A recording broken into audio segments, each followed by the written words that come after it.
Welcome to another episode of the Blue Crew, a New York Rangers podcast on the Believe Podcast Network. I'm your host, Jonny Lazarus, joined by my friend Cody Frankel. And it's just going to be the two of us today. Avery is, I don't remember where he said he was. Probably chasing some other fucking squirrels to catch some nuts. Whatever that chirp was. But we told Avery we weren't going to talk shit about him. So obviously we're going to talk shit about him in the first minute. Now that that's out of the way with Cody's horrible chirp. Actually, he's probably fucking biting some wood in a dam because he's a beaver. We have a ton of fan questions today that we're going to get to, and it's just going to be like a question episode. But before we do that, Cody, I do want to bring one thing up, and there is a clothing brand I want to talk about that is on the comeback, which apparently has been known for a couple years now. But I went to Abercrombie and Fitch. Oh God! I went to Abercrombie and Fitch yesterday, and I got this shirt, but I got like 3 pairs of pants. Like, dude, they've rebranded their whole entire like store and everything. You might be dead to me, but it's fine. Have you been in an Abercrombie in like the last 10 years? Nope. And don't. This is not an ad, by the way. Don't plan to ever again. Well, there's one somewhat close to you. I think it was like like near Rockefeller Center, like West 57th. But you should go in. I actually got a Jets t-shirt. Pretty cool. No way, dude. I did. Does it say A and F on it? No, it's like, dude, I'm telling you, the store is like very cool. Stand up, do a little twirl. Well, no, this is just a do a little twirl, dude. It's just like a vintage, like washed out t-shirt. But turn around. I want to see if it says the fucking A and F. No. Oh, dude, it has a huge A and F on the back bottom, is it really? bro. Yeah, really? Dude. No, I don't need that shit. Are you lying to me? Yeah, I'm just messing with you, making you look like an idiot. But no, they had a lot of cool like clothing t-shirts, but I got obviously like whatever, trends and styles are different, but dude, all my friends are wearing these like baggy pants now, like the baggy jeans, and like they're kind of like in, and I never thought I could pull it off, but I tried a pair on that. Remember when you tried shitting on me one time for wearing baggy fucking joggers, and I'm like, dude, what are you doing? When was that? When we were at the game, and I was like, bro, baggy clothes is the thing. You're wearing a baggy shirt, and you. Yeah. Well, I wear baggy shirts, but I've never worn baggy bottoms. I've been wearing like the tight pants for quite a bit. But no. I tried on these pair of baggy jeans, and like I was like, wait, I kind of can pull these off, I think. So dude, I bought you gotta cuff them. You gotta cuff them, dude. When you cuff them, they're sweet. You don't cuff baggy pants? No, when you cuff the bottom, dude. What do you mean? I'm saying when you cuff the bottom of like pants, they're fresh. I think the cuff is like very 2016. Very 2016, but yet you're talking about a fucking early 2000s brand that's made it coming back. No, dude, it's not New Balance. New Balance is back. Abercrombie and Fitch is not back. I think you should walk into the store. New Balance is definitely back, but New Balance shoes. Are you wearing New Balance clothes? Dude? Why don't you what? Are you wearing New Balance clothes? No. Shoes. Just shoes. Yeah, $5.50, baby. But Abercrombie and Fitch, like clothes, are back. Honestly, I don't need more clothes, so it's fine. Yeah. Well, give it a chance if you pop by one. Or anyone listening, give Abercrombie a chance because now I'm like addicted. What about Hollister, dude?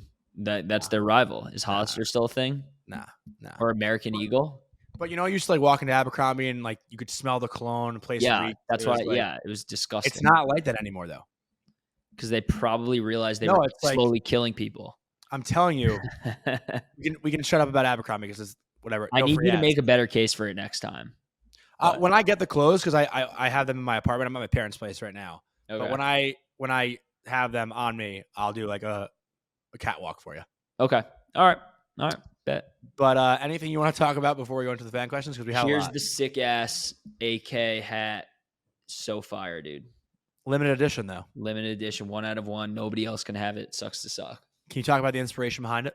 Yeah, I mean, I just went back and forth with my buddy AK. Shout out to Tellier Carl, and we went back and forth on some designs. And originally, it's technically like Central Park Rangers have like.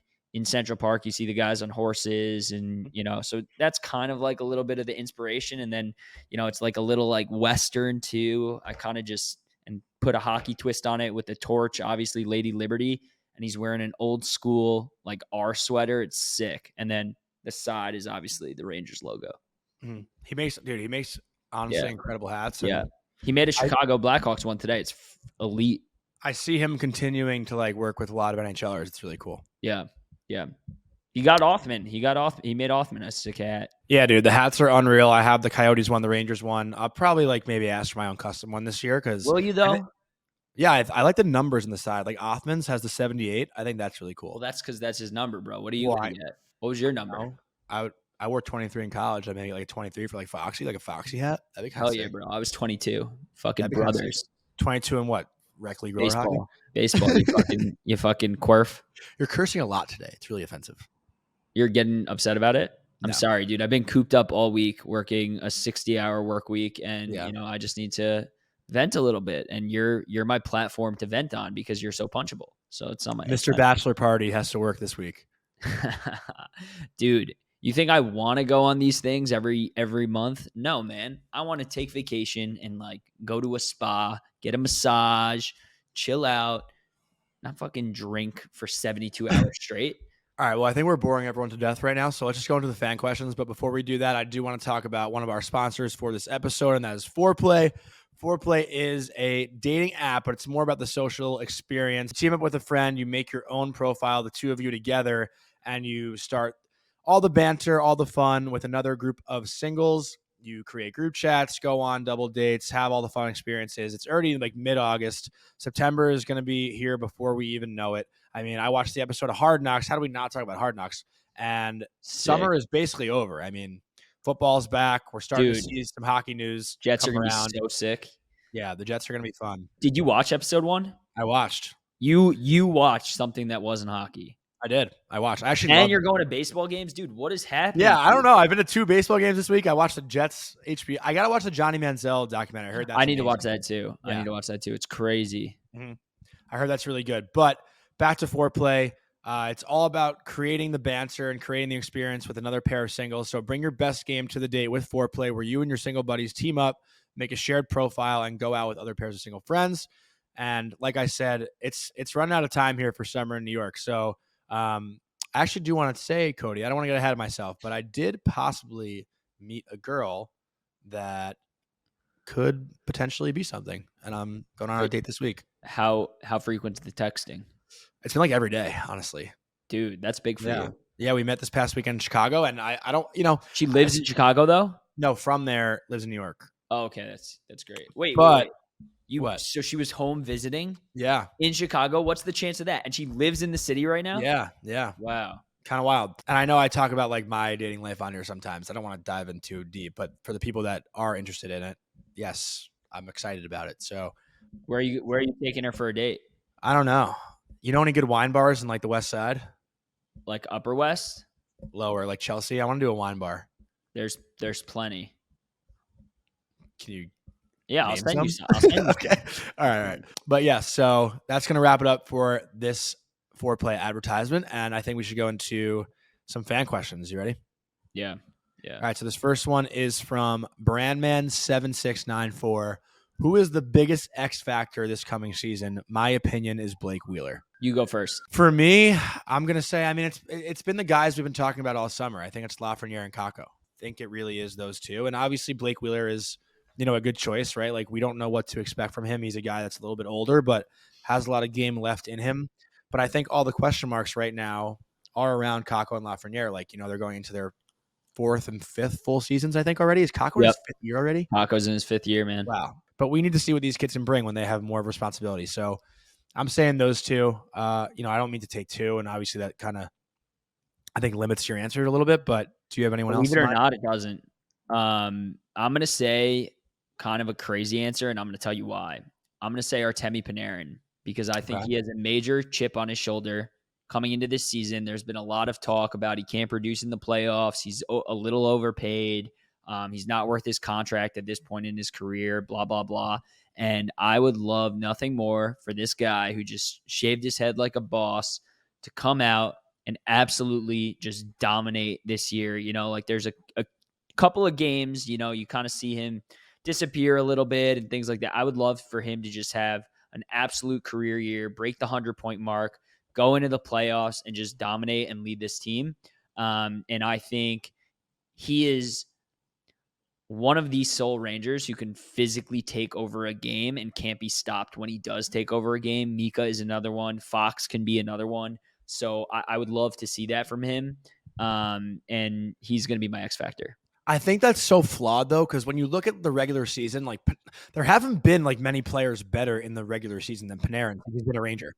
Totally. But Panarin's a guy who has a lot of like 3 or 4 point games, and then he'll have a streak where he has like 3 or 4 0-point games. You know what I mean? Like, I just want him to dominate from start to finish of the year and just absolutely tear it up and shut the haters up, His because numbers are ridiculous. ridiculous. I'm looking at them right now. In 1920, his first year as a Ranger, he had 95 points in 69 games. Following year, 58 and 42, then 96 and 75, and this past year, 92 and 82. I mean, the guy like puts up points no matter what in the regular season. Man, you can't ask for much more from him, I feel like, in You the regular can season. 120 points and lead the Rangers to a cup and dominate in the playoffs. All right, fair enough. Let's go into the next one. This is from Connor Haggerty. What's the best regular season moment in the last decade of NYR hockey? That's a great question. I mean, do you want me to go first? I have regular season. Okay, I had a playoff one. Regular season. Yeah, you go first, I guess. I have two off the top of my head, and I think it was 2013, Ryan Callahan's overtime goal in Carolina that like clinched the playoff spot for the Rangers. He like came down the left side and like snizzed whoever was in net for Carolina. There's Callahan moving deep. He shoots. He scores! Rangers win! They're in the playoffs!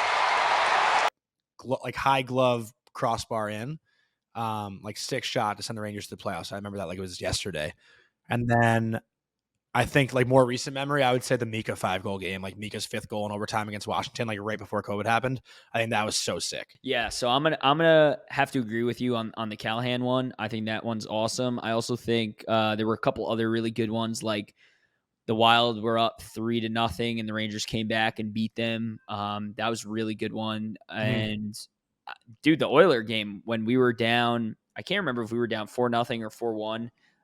And we came back. I think it was 3-0 and then 4-1. Yeah. And then we beat them like 5-4, I think in OT it was. But then didn't they do the same exact thing to us?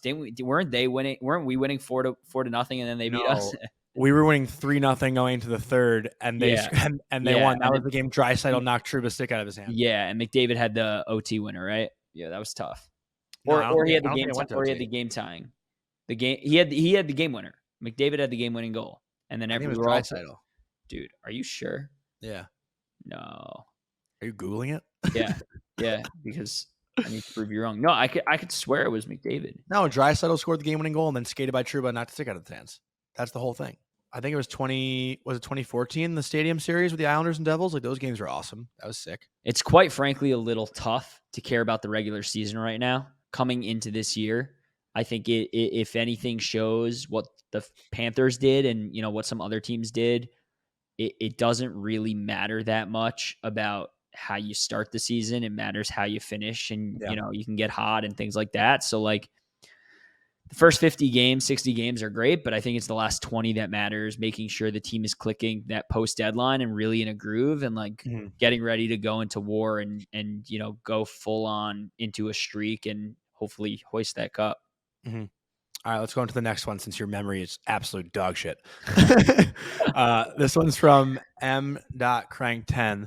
Assuming Laugh gets a 2-year deal, which is crazy that he hasn't signed yet, what point total keeps him a Ranger following his contract? Yeah, no, I mean, I think that's a fair question. I think he needs to show, you know, he can't show promise anymore. He needs to actually show the development. So I think, you know, saying he's a 55, 60 plus point player is probably the standard. Otherwise, they'll probably look elsewhere. I mean, if the numbers aren't there and, you know, the plus minus isn't there and he's not showing significant improvement over this next year or two, wouldn't surprise me one bit if they kind of moved on from him or moved him somewhere else. All that said, I do still firmly believe that he has a lot of talent. But, you know, going through 2 coaching staffs and not being able to produce, well, I guess technically this is the third one, right? So going through 3 coaching staffs and not being able to produce, I think would be a big indicator to the Rangers to possibly move on. This is tricky because I think like if he puts up 60 to 65 points, I don't know if that guarantees him to stay as a Ranger. It might make him more attractive in that sense to anyone else. Nah, because it also depends how the Rangers are doing as a team, right? If the Rangers are within a game of the cup or they've won a cup by then, like, he'll want to stay. I mean, you know. But he's produced with the opportunity he's been given. I mean, we talked about it. Like the even strength goals, I think since he's joined the Rangers, he's like 4th. in even strength gold. But I want to see how he does full force on PP1, and He's not getting PP1 time. he's There's no getting way. PP1 time, bro. I will literally bet you $500 he does not get PP1 time. Just watch, dude. So you're not going to take that bet? I'm not going to take the bet. Okay. What I want and what will happen are two different things. Fair. All right. Next one. This is M.Crank again. This is more of a joking one, I think. But Gauthier over under 6 points versus the Rangers this year. And I believe the Islanders and Rangers meet 3 times. Under. Easy under. Definitely under. Like, I don't even know if he's going to crack that. I'll bet you $500 on. Yeah. I agree with you. I don't know if he's going to be an every night guy for the Islanders. Like, they have a pretty significant steady lineup right now. Like, I don't think he's going to play over Hudson Fasching right away on their third line. Yeah. All right. Next one, Adam Monty 27. Let's get the summer golf questions going. Lowest round between you guys. And like, I wish Avery was here for this because I haven't played golf once all summer. I just played last 2 weeks ago and I shot, it was only 9 holes, but I shot a 44. So that was pretty sweet. Is that good? I've never shot under a 110. Yeah, no. See, yeah. But to be fair, like 100 to 110 is like my usual. I mean, I've only been playing for 2 years, so that's like my usual. Yeah. I just like you're a big golf guy. No, I mean, I really got into it. So like, I love it now because it's like you have the one shot and it just sucks you in. But yeah, I played insane. I think I had 4 bogeys and a par. It was honestly crazy. And thank God my father-in-law like witnessed me do it. So like I have some backup. You have proof. Yeah. It's so funny that you say just one shot sucks you in. Like, I actually went golfing with my dad and my brother-in-law probably like 2 summers ago. And my dad always kind of says like, no, I don't want to go. Like, fuck that. I don't want to play. Like, my dad used to love playing golf, but like now I guess doesn't love it as much. But first hole we get out there, my dad shanks one. He's like, this is why I didn't want to fucking play. Like, the sport sucks. Like, I hate it, blah, blah. Second hole, he like has a great shot, like right down the green. He's like, oh, I'm so happy we're here. Like, dude, no, I totally. I do the same thing. Like, every time we play in the Hamptons, dude, the first hole I shank it every time. And then hole 2 and on, I play really well. And it's, I don't think I need golf anymore, man. I'm really into pickleball. I love pickleball. Pickleball is great. I really am obsessed with it. Dude, I would love to play against you and just smoke you. Let's play. Honestly, let's make that happen. I'm so down. What are you doing next Saturday? I was actually going to go to the Hamptons, but I don't think I am now. So maybe I'll be here and maybe we can play pickle. Yeah, I'll play pickle with you. In the city? Let's play some pickle. Yeah, let's do it. So down. Do you have rackets with you? No. We can order some on Amazon. Okay. Let's do it. It's a date. All right. I'd invite Avery too, but he for sure sucks. He's probably so fucking unathletic, dude. I feel like he wouldn't be good either, honestly. Yeah. He'd be like, dude, he runs like a duck. No, we don't do that. All right. Love you, Avery. Sorry. Next one from our friend Chris Jastrzemski. Who would be the best player or players to fill Kane and Tarasenko's roles? I mean, we got him already, right? Like Blake Wheeler's filling Tarasenko's role. And I don't think Kane's role needs to be filled. He never really clicked as a Ranger. Like, you know what I mean? Like, he never really clicked as a Ranger. The thing is, they have no money. So it's irrelevant. They have 7 fourth-line guys right now. And, I would hope Othman becomes the guy to fill Kane's role eventually. But I think he's saying with what they have right now. Yeah. Oh, okay. So, I mean, Tarasenko is Wheeler, no-brainer. And I mean, Kane is your Hope and Lafreniere. Like, that's no, I think it's Kakko or Kakko. Yeah, one of them. You're hoping it's one of them. That's it. They're big task. It's gonna be a weird year, man. Yeah. But I like kind of think they're gonna be better than last year. I don't know. I've had weird back and forth feelings about it. Like, I just have the feeling they're gonna be a lot better than last year. Like, something about last year, they were good, but it's like, hype.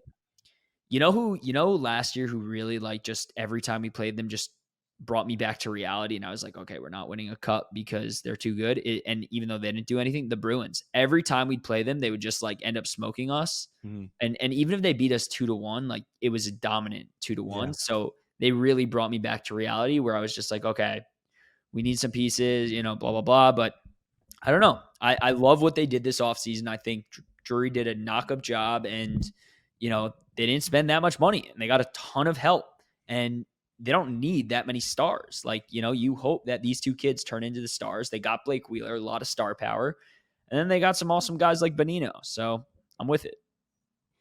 I don't know, man. It's going to be weird. I have a feeling they might miss the playoffs. Fucking dumbest take of all time. No, I'm not like... No. You want to bet $500? No, I think this season is like the most unsure I've been in a long time Why? Why? because it's just been like, They have a great coaching staff now. but then again, a new staff is like, can the players adjust to the way that the coach wants them to play? They're like most of them are all vets. Even at this point, Kako and Lafreniere are vets. Like they're kids, but they're vets. You know, like I don't think that's going to be a problem at all. It happens in every single sport. I think we have a very, very good team. We just gotten a few more proven winners like Bonino and guys who have been around the block like Wheeler. Been in this league a long time. I feel good. I feel good. I don't know. All right, let's go to the next one. This is from Tom Palmieri, 36. Do you think we should sign Kane to a 2-year contract on the LTIR contract? I don't know how that works. Sign him to a 2-year deal before he even plays a game? Like That's what would happen. Is that what he's saying? Yeah. You'd sign him and he'd go right to LTIR, and then if you're signing him for whatever 60% or I forgot the number, maybe it's 50% goes on LTIR and comes off the cap. But the problem is you still have to sign him for what he's looking for, and then just half of that doesn't hit you. So yeah, I don't know, man. I'm listen. Kane is an unbelievable player, incredible career. Do I think he is the answer for our questions? Like, I don't know. I mean, we lost to the Devils and he didn't really do much of anything. He had one really, really good game. He had two good games. Two good games. One really I think he was actually I forget which game it was. It might have been game 3. There was one game where he was the best player on the Rangers game 2. for sure. It was game 2. It was a game where he didn't even produce. Nope, it was game. He just made shit happen. Oh, yeah. I don't know, but then there was also a lot of games where he really played bad and had a ton of turnovers. So I don't think he's an option, to be quite honest. If he is, great. We'll take him, obviously. With what money, dude? I would love to have Patrick Kane come in and play second line right wing and have Blake Wheeler be the third line right winger. So who's our top line then? It would still be Kreider. In my mind, Kreider, Mika, Kako. Okay. Actually, I mean, tell me your lines right now. Well, I said it a couple weeks ago, but I would love for the third line to be Trocheck, Kreider, Wheeler. Well, yeah, everybody wants that. Everybody wants that line. I know, but I don't think that's possible. It's not because they don't have the star right power now. up front yet until Kako and Lafreniere show that they are ballers and can produce consistently. Like, that's when they'll be like, all right, Wheeler, take a seat, buddy. You're going to go to the third line and dominate there. Well, that's what I'm saying. You need Kane to make that happen. Well, not necessarily. Or Lafreniere and Kako go off like everybody's hoping they finally do this year. I mean, it's now or never for them, right? Like, you can't. The thing is, us filling that spot with a star is old us and what we've been doing when it hasn't been working. The only way it's going to work to get us to the promised land is literally if Lafreniere and Kako go off. So to sign somebody and say he's going to potentially knock one of them to the third line because you can't guarantee they'll both be top 6 is just like a failed plan, in my opinion. What do you think of this? First line, Lafreniere, Mika. No, Panarin, Mika, Kako. First line. Okay. Second line, Lafreniere, Hedl, Wheeler. Okay. Third line, Kreider, Trocheck, Vesey. No, I don't like this. No. What about Kreider, Trocheck, Gaudreau? Why not? No, I think I'd rather have Vesey. Third line. I don't know, man. It's complicated. It's complicated. I don't even know if there's a spot for VZ, dude. Yeah, what do you mean? Yeah, there is. Dude, they signed so many guys. No, VZ's in there. So? He's definitely in there. Yeah, okay. I mean, who's that last line then? Would you say it's Goody, Bonino? Maybe like Gaudreau, Bonino, Pitlick, yeah. Okay. Yeah, I don't know. You're probably right. No, I don't know. All right, but that's a great question. Let's go to the next one. This is from Bam Daniels. Pruka, Frolov, Zheredev. Which Ranger with a high ceiling let you down the most? That's a very random question. Yeah, maybe Frolov. I would say Pruka for me because 30 goals rookie year, yeah, and then just kind of doesn't make a career out of it. I mean, I love Peter Pruka. Peter Pruka was probably one of the first Ranger jerseys Like I remember, Did like you just tweet something about him the other yeah, day? he had a crazy rookie year and then never really panned out. He had 30 goals. I remember he had that green synergy stick that I loved, and that was a stick I like made my dad buy me because I love Peter Pruka. Like I had the Pruka Liberty jersey. That was like my favorite jersey as a kid. That's like what I wore in Well, practice. is he referring to? I mean, dude, because Frolov only played on the Rangers for a year, so like, is Frolov he? was like, I mean, he wasn't really that. Like I think out of the Well, three of Frolov them, was a great player, dude. He was a 50, 60, 70-point player, but then he came to the Rangers, but he only played like 45, 50 games for them and had like 15 and points. he was on the older side. Zheredev was the biggest stud of the three by far. Zheredev was supposed to be a star. I feel like Pruka had the most hype out of the three of them. How many years was Pruka a Ranger again? Peter Pruka played on the Rangers for 4 years. He had 47 points his rookie year, 30 goals, 40 points his second year, 22 goals. Then his third year only had 17 points with 7 goals. His fourth year only had 9 points and played in 28 games, 4 goals. Yeah. And yeah, I was right. So Frolov played 43 games as a Ranger and had 7 goals, 9 assists, 16 points. And the 5 years prior never had under 50 points. Wow. And then Nikolai Zheredev played 1 year with the Rangers, 08-09, and had 23 goals, 35 assists, 58 points in 82 games. Also, dude, Frolov was not on the older side, bro. His last season was with the Rangers, and he was 28 years old. Wow. Did injuries end his career? What ended his I career? don't really remember. Maybe he got fucking hunted down by the Kremlin or something. I don't know. But a similar question, Bam Daniels again. Kovalev or Gaborik? Which, how do you say, enigmatic? I've never heard that word in my life.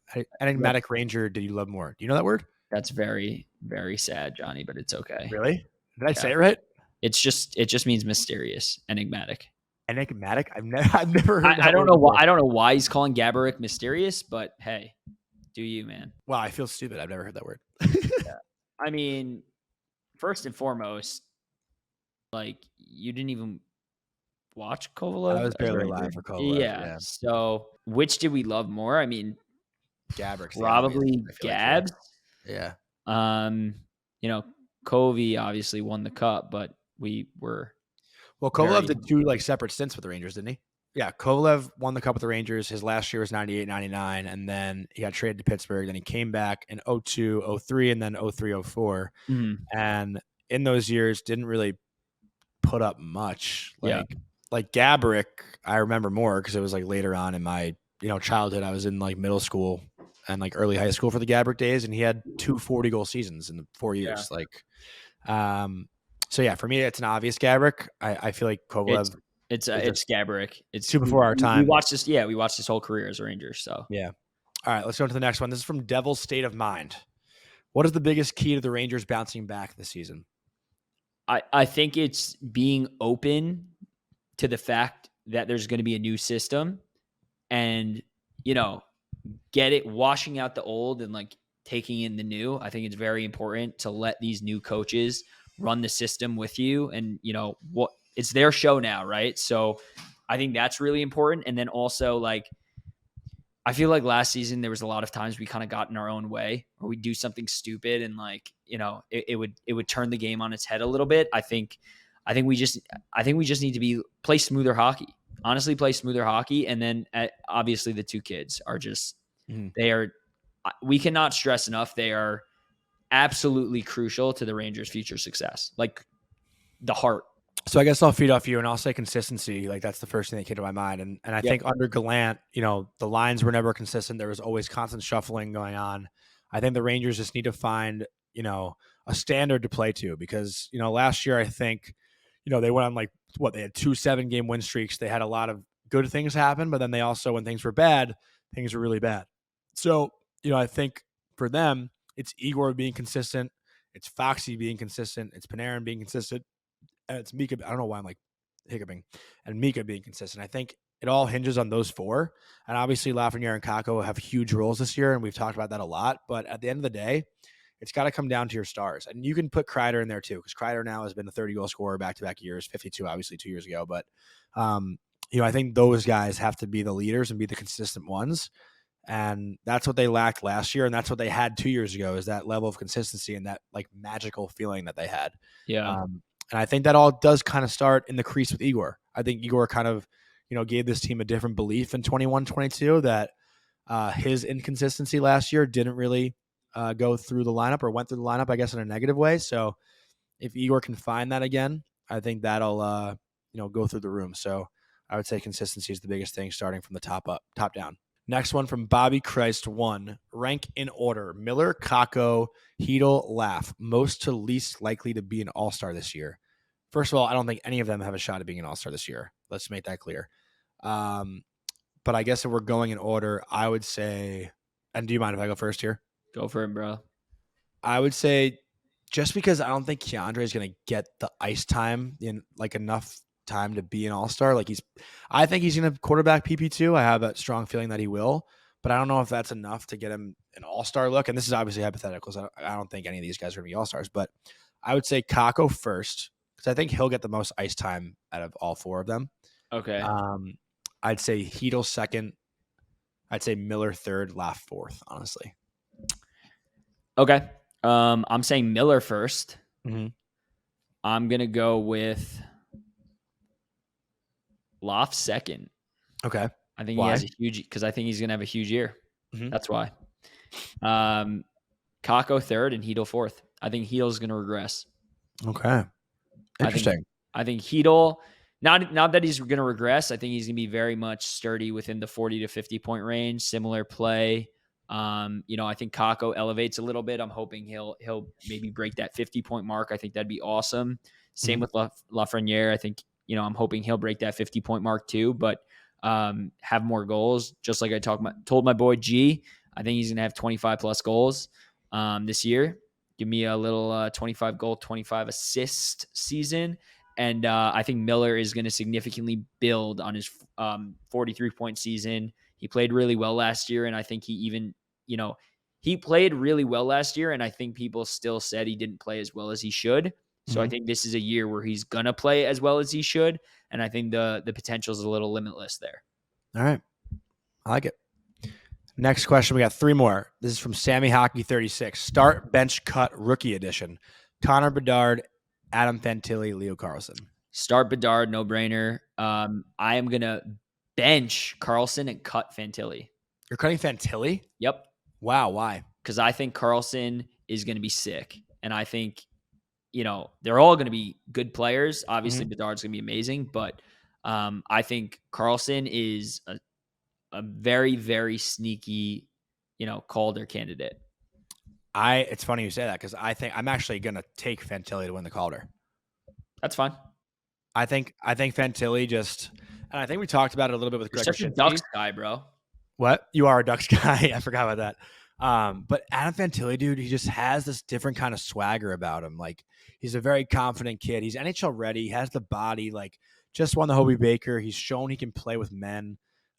He's going to be, probably the second line center, I'd say, for Columbus, and he's going to get first power play minutes with Johnny Gaudreau, Patrick Laine, Columbus is so bad, though. But they have skill. Like, I think he'll put up points. Like, as bad as they were, Gaudreau still had like 74 points last year, which is terrible. On a shit team, they're like the worst team in the league. Dude, he sold his soul to the devil. He has to fucking deal with it. I think Fantilli, I really do think Fantilli is going to be a stud. So now that this season's approaching, even though it's still 2 months away, whatever, let's revisit let's do our point totals for these three kids. You still owe me $50. For what? Devils over the Ducks. I never said that. Okay. What do you think? I'll take you out to fucking dinner next time I see you. Maybe after pickleball. I'm going to start with Carlson. I think he's going to, depending on if they start him in the NHL. So that is what, because he's probably the least sure of the three to start play the whole year there. So sneaky Calder candidate if he starts the season. I wouldn't say it's sneaky. Okay, fine. If he plays the entire season in the NHL or 70 plus games, I'm gonna go with 48 points, 30 goal season from him. 30 goal season from Leo Carlson? Yep. Okay. Let me ride, dude. Fantilli, I'm gonna say he's gonna be kind of similar, but I'm gonna say 42 points. And Bedard, I mean, he's going to be so sick. I'm going to say 62 points. All right, so I'll write this down after just so we have it for next year. And are we like betting on this? We could if you want. I don't know, whatever. We'll figure it out after. But I'll say I think Bedard's over-under set at actually 69.5. I think Bedard's going to have 24 goals. I think he'll put up like 58 points. Okay, so 62. I said 62. You said 58. Because I think Chicago's just like. So bet 100 on the under right now. You won't. You won't. You're afraid. I just think Chicago's not a good hockey team. Yeah, no kidding, dude. They're not good. They're terrible. I think, it's exciting that he's there, but they're going to struggle like a lot. They're not going to be a good team for a few years, but, him being there is going to help other players want to be there. And they got guys like Seth Jones and, But I think Fantilli puts up 65. Yeah. 0% chance. I will bet that. I'll bet that with you. Johnny Gaudreau put up 74 points last year on Columbus, and you're saying Adam fucking Fantilli is going to put up 65? What do you want to bet? You want to bet a coffee on it? Sure. All right. And I think Leo Carlson will put up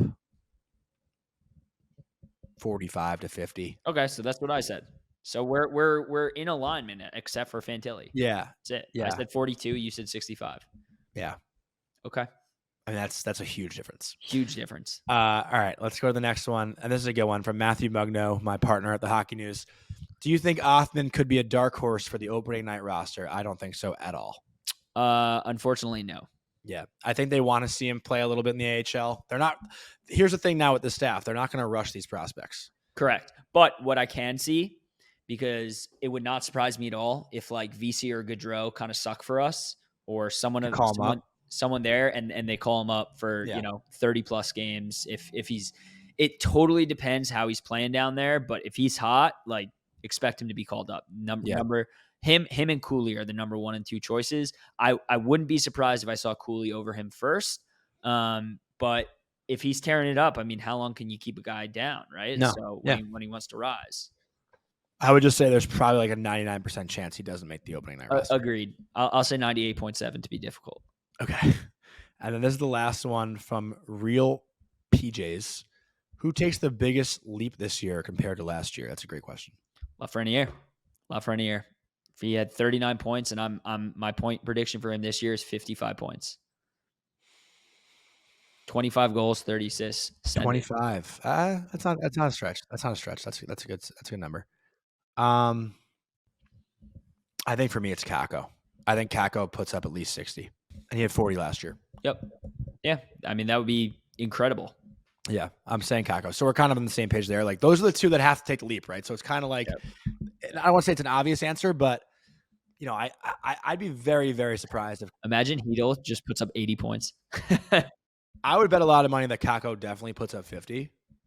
Yeah. No, I think if he doesn't, I would be very, very surprised because there was like 30 games last year where he was literally a non-factor and he still put up 40 points. So if you take 10 out of those 30 games and he just gets a point a game, that's 50 points. Well, I completely disagree with that. I don't think he was a non-factor in 30 games. Dude, okay.